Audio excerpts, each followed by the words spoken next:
嗨，大家好，我是爱做美食的于姐。在这个炎热的夏天里，孩子们也都放暑假了。今天就来给大家分享一道好吃不上火的紫薯糕的做法，营养美味，奶香味浓郁，清淡好吃不上火。下面请跟我一起来操作吧。首先把500克的大米倒在锅里，然后用清水给它清洗干净。清洗2遍以后，再多加一点点的清水，慢过大米，浸泡1个晚上。早上起来，我们首先把这1斤的小紫薯给削掉外皮，等一会儿备用。这个紫薯呢，是我们当地的紫薯，长得很丑，但是呢，它的味道是非常的不错，而且它的价格是非常的便宜哦，在某多上卖才9毛钱1斤呢。你们那边的紫薯卖多少钱1斤呢？紫薯外皮削掉以后，给它放在清水里，给它清洗2遍。清洗干净后，给它放在菜板上，给它切成小段儿，然后放在容器里。上笼蒸20分钟左右，蒸至红薯软烂就可以了。趁着蒸紫薯的时间，我们把泡了1夜的米水给它倒掉，然后给它沥水备用。准备工作做好以后，我们的紫薯也蒸至软烂了，然后把我们泡好的米和紫薯一起给它倒入破壁机里，然后再加30克的玉米油。加玉米油时忘记开摄像机了，没有拍上。然后再加100克的白糖。喜欢吃甜一点的可以多加一点，再加6克的酵母，最后再加600克的纯牛奶。加完了以后，用破壁机给它打成一个光滑细粒的大米紫薯糊糊。大米紫薯糊糊打好以后，给它倒入盆子里，加适量的面粉或者是大米粉都是可以的，给它搅拌成一个偏稠的糊糊。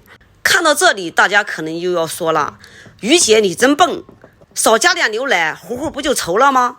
一面还加面粉，加这个加那个，麻烦死了。我告诉你，不行，那样机器转不动，机器会烧掉的。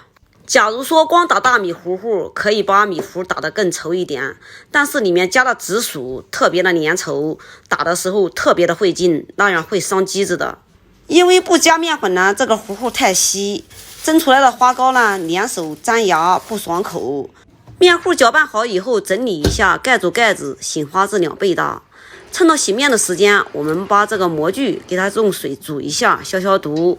等一会儿晾干水分以后，给它个个都要抹上油备用。模具消毒刷完油以后，我们的紫薯大米糊糊也已经花好了。先给它搅拌搅拌，排气，然后均匀的放在模具里，8分满就可以了。家里没有这个硅胶模具的，可以用我们吃饭的小碗、盛菜的盆子，下面刷点油也是一样的，只不过工具大一点呢，蒸的时间久一点而已。面糊倒好以后，给它震一震，使表皮平整，蒸出来的花糕更加漂亮。醒花的表面鼓鼓的，像这样就可以了。水开上锅蒸大约30分钟左右。时间到了呢，也不要急着开盖，焖个2-3分钟，以免回缩，然后再开盖。说着时间已经到了，打开让大家看一下怎么样。哇，颜色好漂亮呀，粉红的颜色，并且个个都开花。刚开始掀盖的时候呢，上面有一层水，那是蒙的，没有关系，瞬间它就会挥发掉。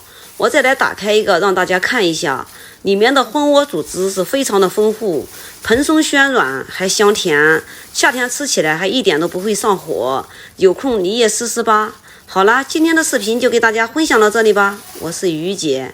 如果你喜欢我的视频，请不要忘记关注我哟，感谢您的观看，我们下期再见啦。